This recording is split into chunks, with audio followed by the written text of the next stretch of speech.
Yes, I tried the viral TikTok Cinnabon hack, and you are not going to believe the results I got. Just bear with me here. Now, you start out with a simple can of Grande cinnamon rolls. Of course, mine were not cut properly, so I had to cut them myself. Fun, right?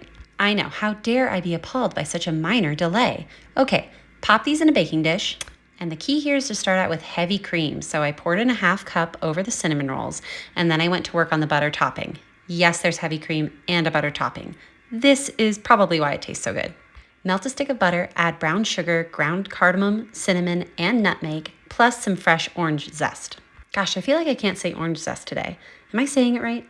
You know what? I'm just going to put a pin in it. Let's stir all this together, and then we're going to pour it over the cinnamon rolls in the pan. Okay, so you're going to cover this with foil and then bake it for about 30 minutes. So I just realized I didn't spray the pan. So, really hoping that doesn't matter. We'll find out. I took the aluminum foil off to get a brown topping, and at this point I was a little concerned, but oh my gosh, it turned out freaking amazing. You top it with icing that's already included with the cinnamon rolls, and you get this gooey, orange spice, delicious cinnamon roll that, oh my gosh, it just warms you from the inside.